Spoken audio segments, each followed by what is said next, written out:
समस्तजगतां महनीयमूर्तिः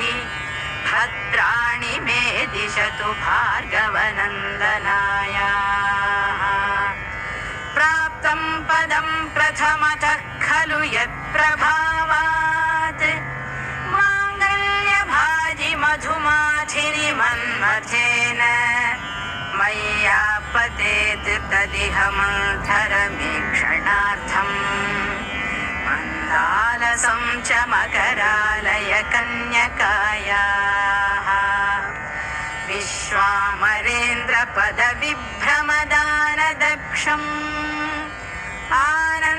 आनन्दहेतुरधिकं मुरविद्विषोऽपि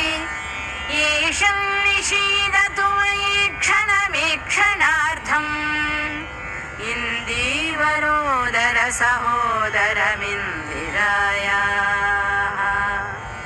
इष्टाविशिष्टमतयोऽपि यया दयाद्रदृष्ट्या त्रिविष्टपपदं सुलभं लभन्ते दृष्टिः प्रहृष्टकमलोदर दीप्तिरिष्टा